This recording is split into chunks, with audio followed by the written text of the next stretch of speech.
Hello' নমস্কাৰ welcome to the concept card. কি খবৰ আপোনালোকৰ? আশা কৰিছোঁ সকলোৰে ভাল। আমি মডাৰ্ণ আছাম হিষ্ট্ৰী পঢ়ি আছোঁ এইটো ছিৰিজত, আৰু আমি ইয়াতে প্ৰিয়ম গোস্বামীৰ দ্য হিষ্ট্ৰী অফ আছাম কিতাপখনক ডিছকাছ কৰি আছোঁ। অ'কে, ইয়াণ্ডাবু সন্ধিৰ পৰা ইণ্ডিয়া পাকিস্তান পাৰ্টিশ্যনলৈ। অ'কে, অসমৰ লোকসেৱা আয়োগ বা তেনেকুৱা অন্যান্য চিভিল ছাৰ্ভিচ এক্সামৰ পৰীক্ষাৰ্থীসকলৰ বাবে এখন ইম্পৰ্টেণ্ট বুক। অ'কে, যদি কিতাপখন লোৱা নাই আপোনালোকে, দেন মই ছাজেষ্ট কৰিম অতি সোনকালেই কিতাপখন কিনি ল'ব,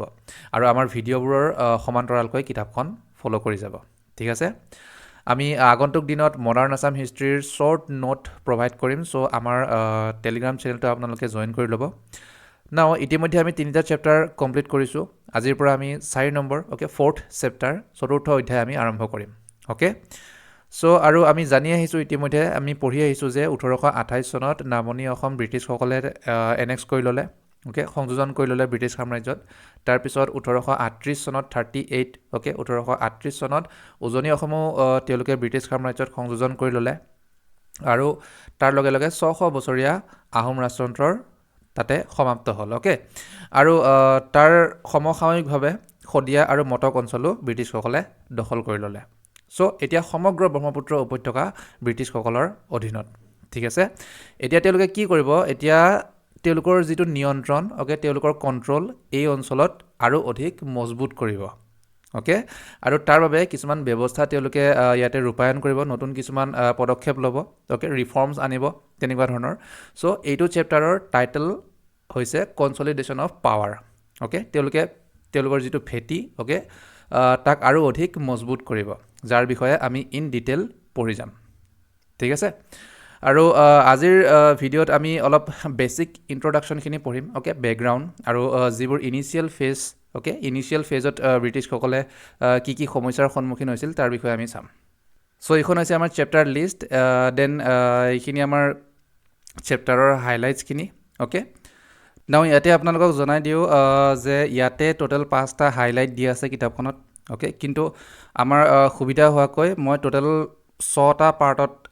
ইয়াক ভাগ কৰি ল'ম। অ'কে, নহ'লে বহুত দীঘল হৈ যাব পাৰে কেইটামান ক্লাছ। আৰু ইয়াতে যেনেকৈ একজেক্টলি হাইলাইটছৰ হেডিং নিচিনা লিখা আছে, অ'কে, বাট আমি আমাৰ সুবিধা হোৱাকৈ হেডিংছবোৰ অলপ ইজি বা তেনেকুৱা ৰিলেট কৰিব পৰাকৈ টপিকৰ হেডিংবোৰ আমি ৰাখিম। ঠিক আছে, যাতে এটা টাইম লাইন আপোনালোকৰ মনত বহি যায়। কথাবোৰ, অ'কে, বা বিষয়বোৰ ইয়াতে ছেম থাকিব, কণ্টেণ্ট ছেম থাকিব, একো চেঞ্জ নহয়। অলৰাইট, যি আছে আমি তেনেকৈ পঢ়িম, জাষ্ট হেডিংবোৰ মই এডজাষ্ট কৰি দিম। অ'কে, আপোনালোকৰ সুবিধা হোৱাকৈ আপোনালোকে গম পাবই, জাষ্ট ফ'ল' কৰি গৈ থাকিলে হ'ল। অ'কে, চ' আমি ষ্টাৰ্ট কৰিছোঁ। অ'কে, আমি ইতিমধ্যে জানো যে নামনি অসমক 1828 চনত ব্ৰিটিছসকলে দখল কৰিছিলে। অ'কে, আৰু যেতিয়া উজনি অসম, শদিয়া আৰু মটক অঞ্চলবোৰো যেতিয়া ব্ৰিটিছ সাম্ৰাজ্যত সংযোজন কৰি ল'লে, তেতিয়া আল্টিমেটলি সমগ্ৰ ব্ৰহ্মপুত্ৰ উপত্যকাই ব্ৰিটিছ সাম্ৰাজ্যৰ অধীনত বা তেওঁলোকৰ ডাইৰেক্ট কণ্ট্ৰলৰ আণ্ডাৰত আহিল। অ'কে, আৰু লাহে লাহে এই অঞ্চলসমূহ তেওঁলোকৰ বাবে বহুত ইম্পৰ্টেণ্ট হৈ পৰিল। অ'কে, বহুত গুৰুত্বপূৰ্ণ অঞ্চল হৈ পৰিল ব্ৰিটিছসকলৰ বাবে। ইয়াৰে ভিতৰত এটা প্ৰধান কাৰণ হ'ল ধন, টকা পইচা, প্ৰফিট বা তেনেকুৱা আমাৰ মানি। অ'কে, ক'ৰ পৰা? প্ৰাকৃতিক সম্পদৰ পৰা। ঠিক আছে, চ' আল্টিমেটলি মানি এণ্ড নেচাৰেল ৰিচ'ৰ্চেছ। আৰু বহুতো তেওঁলোকে ইতিমধ্যে ছাৰ্ভে কণ্ডাক্ট কৰিছিল। অ'কে, আৰু চাহ গছৰো আৱিষ্কাৰ কৰিলে, সন্ধান পালে তাৰো। অ'কে, চ' সেইবোৰো কাৰণ। নাও ফ্ৰান্সিছ জেংকিন্স, অ'কে, তেতিয়াৰ অসম আৰু নৰ্থ ইষ্ট ৰংপুৰৰ কাৰণে গভৰ্ণৰ জেনেৰেলৰ এজেণ্ট আৰু কমিশ্যনাৰ। অ'কে, আল্টিমেটলি অসমত ব্ৰিটিছ সাম্ৰাজ্যৰ মেইন মানুহজন। অ'কে, উজনি অসম, শদিয়া আৰু মটক অঞ্চল ব্ৰিটিছ সাম্ৰাজ্যত সংযোজন কৰি তেওঁ যথেষ্ট হেপী আছিল, যথেষ্ট সন্তুষ্ট আছিল তেওঁ। অ'কে, কিন্তু কিয় ইমান সুখী তেওঁ? অ'কে, সেইটো এটা কাৰণ তেওঁ জানিব পাৰিছিল যে এই অঞ্চলৰ যিটো ৰিচ ইকনমিক পটেঞ্চিয়েল, অ'কে, অঞ্চলটোৰ প্ৰাকৃতিক যিবোৰ সম্পদ, কাৰণ আমি জানো প্ৰাকৃতিক সম্পদৰে ভৰপূৰ। অ'কে, আৰু যাৰ পৰা তেওঁলোকে যথেষ্ট টকা পইচা ইত্যাদি উপাৰ্জন কৰিব পাৰিব, বহুত প্ৰফিট হ'ব। চ' জেংকিন্স ডাঙৰীয়া একদম হেপী তাৰমানে। ঠিক আছে, কিন্তু তেওঁ এইটোও বুজিছিল যে এই অঞ্চলসমূহ শাসন কৰাটোও ইমান সহজ নহ'ব। অ'কে, তেওঁৰ সন্মুখত যথেষ্ট বাধা আছে, যথেষ্ট তেওঁ এতিয়াও কৰিবলগীয়া কাম কিছুমান আছে। অ'কে, বহুত কাম আছে এতিয়াও কৰিবলগীয়া। চ' উজনি অসম ব্ৰিটিছ সাম্ৰাজ্যত সংযোজন কৰাৰ কিছুদিন পিছতেই ফ্ৰান্সিছ জেংকিন্সে কি কৰিলে, এই গোটেই অঞ্চলটোৰ অত্যন্ত যিটো দুৰ্দশা আৰু দুৰৱস্থাৰ যিটো কণ্ডিশ্যন, তাৰ বিষয়ে তেওঁ কিছুমান লিখনি লিখিলে অ'কে য'ত মানুহৰ পৰিয়ালবিলাক ভাঙি পৰিছিল কৃষকসকলৰ যিটো ষ্ট্ৰাগল অ'কে তেওঁলোকৰ দৈনন্দিন জীৱনত যেতিয়া য'ত নেকি যাতায়ত বা তেনেকুৱা যোগাযোগ ব্যৱস্থাৰ কোনো অস্তিত্বই নাই অ'কে চ' এই গোটেই পৰিস্থিতিৰ বিষয়ে জেংকিন্সে তেওঁৰ এটা লিখনিত তেওঁ বৰ্ণনা কৰিছিল অ'কে যিবোৰ কি বৰ্ণনা কৰিলে তেখেতে আমি অলপ চাই লওঁ যিবোৰ পথ আৰু যিবোৰ মথাউৰি আছিল অ'কে সেইবোৰ ৰোডছ এণ্ড এম্বেংকমেণ্টছ সেইবোৰ বছৰ বছৰ ধৰি ব্যৱহাৰ নোহোৱাৰ ফলত বা নেগলিজেঞ্চৰ ফলত তেনেকুৱা ইম্পৰ্টেণ্ট ইনফ্ৰাষ্ট্ৰাকচাৰবোৰৰ কণ্ডিশ্যন যথেষ্ট বেয়া হৈ পৰিছিল ইতিমধ্যে অ'কে ভাঙি পৰিছিল গোটেই ইনফ্ৰাষ্ট্ৰাকচাৰ খেতি পথাৰসমূহত যদি চাওঁ য'ত অলপ চলপ খেতি হৈছিলোঁ আগতে পাৰ্চিয়েলি কাল্টিভেটেড অ'কে এতিয়া তাৰ মাজত ঘন তেনেকুৱা বনাঞ্চল বা তেনেকুৱা দীঘল দীঘল ঘাঁহ গছ ইত্যাদিৰে সেই অঞ্চলসমূহ ভৰি পৰিছে অ'কে যাৰ ফলত মানুহৰ যাতায়াতত অসুবিধা হৈছে এটা এৰিয়াক আনটো এৰিয়াৰ পৰা কাট কৰি ৰাখিছে অ'কে এখন গাঁৱক আন এখন গাঁৱৰ পৰা বা দুখন গাঁৱৰ মাজত যিটো যোগাযোগ ব্যৱস্থা আছিল অ'কে সেইটো এতিয়া কমপ্লিটলি বন্ধ হৈ পৰিছে কাৰণ মাজত এতিয়া ডাঙৰ ডাঙৰ জংঘল আৰু অত্যাধিক কৰ বা টেক্সৰ ফলত অ'কে আমি পঢ়ি আহিছোঁ যেনেকৈ নদীৰ ঘাটত টেক্স অ'কে বজাৰ হাটত টেক্স লয় নাৱেৰে বেপাৰ বাণিজ্য কৰিলে কাষ্টম ডিউটি দিবলগীয়া হয় অ'কে আৰু বিনিময় প্ৰথাৰ সলনি মুদ্ৰা ব্যৱহাৰৰ এটা তেনেকুৱা তেওঁলোকে ব্যৱস্থা এটা তাতে লাগু কৰিছিলে হয়নে নতুনকৈ আৰু এনেকুৱা বিভিন্ন কাৰণৰ ফলত বেপাৰ বাণিজ্যও সম্পূৰ্ণৰূপে স্তব্ধ হৈ পৰিছিল কাৰণবোৰৰ কথাটো তেওঁ লিখা নাই ইয়াতে অ'কে আমি জাষ্ট বুজিবৰ কাৰণেহে কৈছোঁ কি কাৰণে তেনেকুৱা অৱস্থা হৈছিল অ'কে তেওঁ কেৱল পৰিস্থিতিৰ কথা তেওঁ ইয়াতে লিখিছে অ'কে বেপাৰ বাণিজ্য বন্ধ হৈ আছে তেনেকুৱা ধৰণৰ কথা তেওঁ জাষ্ট লিখিছে যে কি হৈ আছে কিন্তু কাৰণবোৰ তেওঁ কোৱা নাই অ'কে আৰু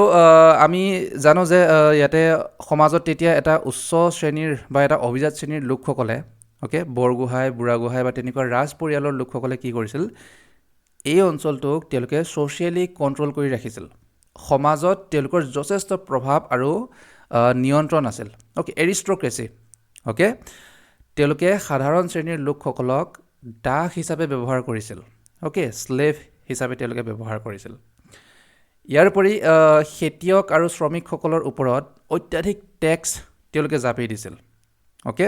আৰু পৰিশোধ কৰিব নোৱাৰিলে তেওঁলোকে কি কৰে তেওঁলোকৰ ওপৰত অত্যাচাৰ কৰে ঠিক আছে আৰু এইখিনি কথা কিন্তু জেংকিন্সে লিখি আছে হা ঠিক আছে তেওঁ যিখিনি বৰ্ণনা কৰি আছে আমি তাৰ বিষয়ে পঢ়ি আছোঁ আৰু ইয়াৰ উপৰি বহু লোক আফিং বা অপিয়াম এবিধ নিচাযুক্ত তেনেকুৱা ড্ৰাগছ অ'কে আফিঙৰ নিচাত তেওঁলোক আসক্ত হৈ পৰিছিল অপিয়াম তেওঁলোকে ইমানেই কনজিউম কৰিছিল যে তেওঁলোক এডিক্টেড হৈ পৰিছিল আৰু they can not even exist without it okay আফিং নহ'লে থাকিবই নোৱাৰা হৈ পৰিছিল তেনেকুৱা ধৰণৰ এটা পৰ্যায় আহি পৰিছিল অ'কে এবিধ নিচাযুক্ত উদ্ভিদ আফিং ইয়াৰ খেতিও কৰিছিল তেওঁলোকে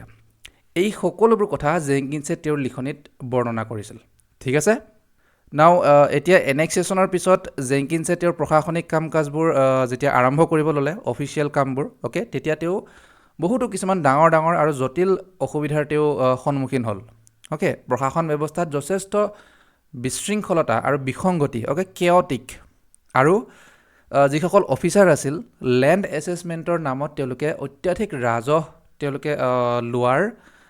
কমপ্লেইনছবোৰো জমা হৈ আছিল অ'কে তেওঁলোকৰ এগেইনষ্টত অভিযোগ দাখিল হৈছিল তেওঁলোকৰ এগেইনষ্টত অ'কে অত্যাধিক পৰিমাণৰ কৰ তেওঁলোকে দাবী কৰা বুলি তেওঁলোকে কাৰাপশ্যনো কৰিছিল অ'কে এৰগেণ্ট হৈ পৰিছিল তেওঁলোকৰ স্বভাৱ অহংকাৰী আৰু তেনেকৈ অসভ্য তেনেকুৱা আচৰণৰ হৈ পৰিছিল মানুহ বিশেষকৈ অফিচাৰসকল অ'কে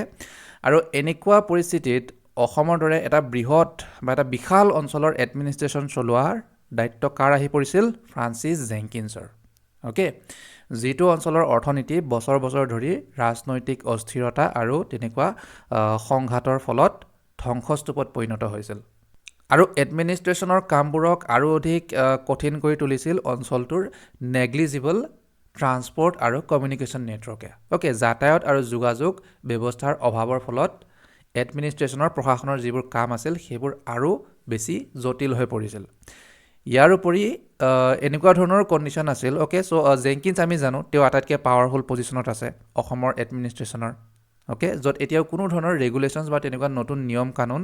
জাৰি কৰা হোৱা নাছিল অ'কে নতুনকৈ তাত তেওঁ ডেফিনেটলি থিয়ৰিটিকেলি আৰ্মড বুলি কৈছে অ'কে থিয়ৰিটিকেলি আৰ্ম তাৰমানে কাগজত তেওঁৰ যথেষ্ট পাৱাৰ আছে অ'কে জাষ্ট কাগজত পাৱাৰ আছে তেওঁৰ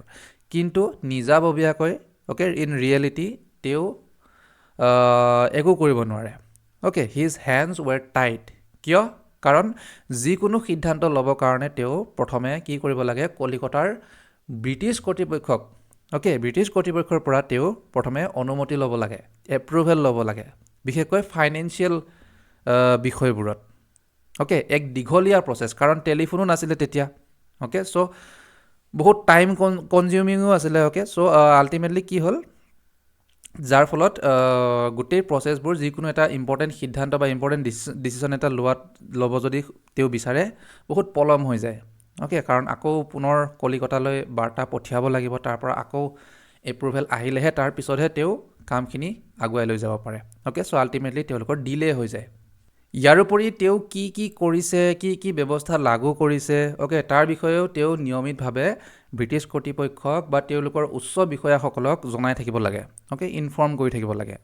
য'ত নেকি তেওঁৰ লগত বেছিক ইনফ্ৰাষ্ট্ৰাকচাৰেল ফেচিলিটিছবোৰো নাই ঠিক আছে যাতায়াত পৰিবহণ আৰু যোগাযোগ ব্যৱস্থাৰ সুবিধাটো নাই বুলিয়ে ক'ব পাৰি তাৰ লগতে কোনো ধৰণৰ এটা ডেডিকেটেড ছেক্ৰেটেৰিয়েট অ'কে বা তেনেকুৱা এডমিনিষ্ট্ৰেশ্যনৰ কাৰণে এটা নিৰ্দিষ্ট অফিচ বা সচিবালয়ো নাই অ'কে তেওঁক সহায় কৰিবৰ কাৰণে এটা টীমো নাই আনকি ঠিক আছে তেওঁৰ লগত মাত্ৰ এজন এছিষ্টেণ্ট আছিল তেওঁৰ নাম আছিল জেমছ মেথি অ'কে ডেপিউটি কমিশ্যনাৰ আছিল তেওঁ অ'কে অৰ্থাৎ কমিশ্যনাৰৰ ঠিক তলৰ যিটো পষ্ট তেওঁৰ এছিষ্টেণ্ট জেমছ মেথি আৰু যি দুই এজন মানুহ আছিলোঁ অ'কে সহায় কৰিবৰ কাৰণে তেওঁলোকো যোগ্য নহয় অ'কে কামবোৰত এফিচিয়েণ্ট নহয় দক্ষতা নাই তেওঁলোকৰ এক্সপিৰিয়েঞ্চো নাই অ'কে কাৰণ যিহেতু দৰমহা অতি নিম্নমানৰ আছিল চ' ইমান কম দৰমহাত এটা তেনেকুৱা সীমান্তৱৰ্তী অঞ্চলত আহি চাকৰি কৰাৰ মানুহৰ তেনেকুৱা ইচ্ছাও নাছিল চ' তাৰ ফলত কি হ'ল যে যিমানবোৰ জিলা কাৰ্যালয় আছিল অ'কে ডিষ্ট্ৰিক্ট অফিচাৰ্ছবোৰ আছিল তাত আৰ্মি অফিচাৰসকলকে নিয়োগ কৰিলে নাগৰিক প্ৰশাসনৰ কাৰণে ঠিক আছে কিন্তু পাৰ্মানেণ্টলি নহয় যিকোনো সময়ত তেওঁলোকক তেওঁলোকে সেই অফিচ এৰি পুনৰ মিলিটেৰী ডিউটিৰ বাবেও তেওঁলোকে যাবলগীয়া হ'ব পাৰে চ' জাষ্ট তেওঁলোকে চলাই আছে তাৰমানে টেম্পৰেৰীকৈ এবাৰ তেওঁলোকে আৰ্মি ডিউটি কৰিব যায় আৰু তাৰ মাজতে আহি চিভিল ডিউটিও কৰিবলগীয়া হয় অ'কে যাৰ ফলত কি হ'ল তেওঁলোকে স্থানীয় যিবোৰ প্ৰতিষ্ঠান আছিল নামঘৰ সত্ৰ থান অ'কে বা স্থানীয় যিবোৰ পৰম্পৰা আছিল যিবোৰ লোকেল কাষ্টমছ এণ্ড ট্ৰেডিশ্যনছ আছিল সেইবোৰ কেনেকৈ ফ'ল' কৰে মানুহে তাৰ বিষয়ে ভালদৰে তেওঁলোকে বুজিবৰ কাৰণে বা সেই নলেজবোৰ তেওঁলোকে আয়ত্ব কৰিবৰ বাবে সুবিধাই নাপালে ঠিক আছে কাৰণ নাগৰিক প্ৰশাসনৰ বাবে লোকেল ট্ৰেডিশ্যন বা লোকেল কাষ্টমছ লেংগুৱেজ অ'কে বা গোটেই সমাজ ব্যৱস্থাৰ বিষয়ে জনাটো অত্যন্ত প্ৰয়োজনীয় অ'কে চ' মিলিটেৰী ডিউটিৰ লগতে চিভিল ডিউটিকো মিলাই বিভিন্ন ধৰণৰ দায়িত্ব অফিচাৰসকলে গ্ৰহণ কৰিবলগীয়া হৈছিল যিয়ে সমস্যাবোৰক আৰু অধিক জটিলহে কৰি পেলাইছিল ঠিক আছে নাও এই সকলোবোৰ সমস্যাৰ মাজত জেংকিন্সে তেওঁৰ প্ৰশাসনিক কাম কাজবোৰ আৰম্ভ কৰিলে okay after the annexation of upper Assam Sadiya and Matak now তেওঁৰ প্ৰথম আৰু আটাইতকৈ গুৰুত্বপূৰ্ণ কাম আছিল মানুহখিনিৰ বিশ্বাস জিকিব পৰা অ'কে বা মানুহখিনিৰ যাতে বিশ্বাসটো তেওঁ অৰ্জন কৰিব পাৰে লাভ কৰিব পাৰে অ'কে তেওঁ মানুহখিনিক এইটো আশ্বাস দিব বিচাৰিছিল যে ব্ৰিটিছসকলে ৰাজ্যত আইন শৃংখলা বজাই ৰাখিব পাৰিব they were capable of maintaining law and order লগতে ব্ৰিটিছৰ শাসন ব্যৱস্থা ব্ৰিটিছৰ শাসন ব্যৱস্থা কেনেকুৱা হ'ব বুলি ক'লে তেওঁ সদায় ন্যায়সংগত হ'ব আৰু নিৰপেক্ষ হৈ থাকিব লিবাৰেল হ'ব অ'কে তেওঁলোকৰ ডিমাণ্ডবোৰ অৰ্থাৎ টেক্স ৰেট ডিমাণ্ড মানে কি আল্টিমেটলি টেক্স অ'কে কৰহে ডিমাণ্ড কৰিব তেওঁলোকে চ' সেয়া যুক্তিসংগত হ'ব মডাৰেট হ'ব বুলি তেওঁ আশ্বাস দিলে মানুহখিনিক ইমান এক্সট্ৰিম নহয় আৰু আল্টিমেটলি ব্ৰিটিছ প্ৰশাসনৰ অধীনত মানুহে সুখ শান্তি অ'কে বা সমৃদ্ধিৰ আশা কৰিব পাৰিব অ'কে অৰ্থাৎ সপোন দেখুৱাইছে মানুহখিনিক অলৰাইট কিন্তু আগৰ শাসকসকলৰ তুলনাত যদি চাওঁ আমি বাকীবোৰতকৈ এটলিষ্ট ব্ৰিটিছসকল যথেষ্ট মডাৰ্ণ অ'কে যথেষ্ট মডাৰ্ণ আছিল তেওঁলোক আৰু এডুকেটেডো আছিল ঠিক আছে আৰু এই উদ্দেশ্যসমূহক আগত ৰাখি জেংকিন্সে প্ৰশাসন ব্যৱস্থাত কিছুমান গুৰুত্বপূৰ্ণ পৰিৱৰ্তন আনিলে অ'কে নতুন ব্যৱস্থা কিছুমান লাগু কৰিব এতিয়া যাৰ বিষয়ে আমি নেক্সট ক্লাছত আলোচনা কৰিম অ'কে আৰু যোৱাৰ আগতে আপোনালোকৰ বাবে এটা কুৱেশ্যন আছিলে ৰিচেণ্টলি নীতি আয়োগে এটা ইম্পৰ্টেণ্ট ইণ্ডেক্স পাব্লিছ কৰিছিল অ'কে এক্সপৰ্ট প্ৰিপেয়াৰডনেছ ইণ্ডেক্স য'ত আমাৰ অসমৰ ৰেংক আহিছিল 24 অ'কে আপোনালোকে ইয়াতে ক'ব লাগে নৰ্থ ইষ্টৰ ৰাজ্যকেইখনৰ ভিতৰত অসমৰ ৰেংক কিমান আছিল ফাৰ্ষ্ট ছেকেণ্ড থাৰ্ড নে ফ'ৰ্থ ঠিক আছে এক্সপৰ্ট প্ৰিপেয়াৰডনেছ ইণ্ডেক্স ইম্পৰ্টেণ্ট হয় ইয়াক নীতি আয়োগে পাব্লিছ কৰে অ'কে টোটেল অৰ্থাৎ কি হয় এক্সপৰ্ট প্ৰিপেয়াৰডনেছ ইণ্ডেক্স যে ভাৰতৰ ৰাজ্য আৰু কেন্দ্ৰীয় শাসিত অঞ্চলসমূহক ৰেংক কৰে অ'কে এটা মূল্যায়ন কৰি পেলাই এটা ৰেংকিং কৰে কিহৰ আধাৰত যে সেই ৰাজ্য বা সেই কেন্দ্ৰীয় শাসিত অঞ্চলসমূহত এক্সপৰ্ট কৰিব পৰা কিমান স্ক'প আছে অ'কে বা কিমানখিনি সেই ৰাজ্যসমূহ ৰেডি হৈ আছে ৰেডিনেছ অ'কে তাৰ ওপৰত তাৰ ভিত্তিত এটা মূল্যায়ন কৰি ৰেংক প্ৰদান কৰে টোটেল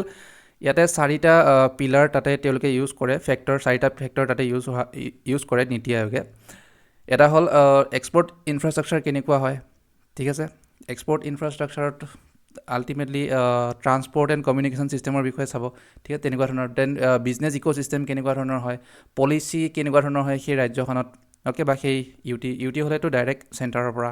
চেণ্ট্ৰেল পলিচিবিলাকে তাতে লাগু হ'ব এণ্ড দেন 4 নম্বৰ পিলাৰটো আছিল এক্সপৰ্ট পাৰফৰ্মেঞ্চ কেনেকুৱা ধৰণৰ হয় অ'কে আপোনালোকে এবাৰ চাই ল'ব এই ইণ্ডেক্সটো কেনেকৈ প্ৰিপেয়াৰ কৰা হয় ইম্পৰ্টেণ্ট হয় ফৰ ইয়ৰ এক্সামছ ইয়াৰ শুদ্ধ উত্তৰ আপোনালোকে আমাৰ কমেণ্ট ছেকশ্যনত জনাব বা ইয়াক কুইজ হিচাপে এটেম্প কৰিব পাৰে আমাৰ টেলিগ্ৰাম চেনেলত ভিডিঅ' নটিফিকেশ্যন আৰু ক্লাছৰ PDF বাবে আপোনালোকে আমাৰ টেলিগ্ৰাম চেনেলটো জইন কৰি ল'ব এই QR কোডটো স্কেন কৰি বা ভিডিঅ' ডেছক্ৰিপশ্যনত থকা লিংকটো ক্লিক কৰি okay so' thank you everyone জয় আই অসম জয় হিন্দ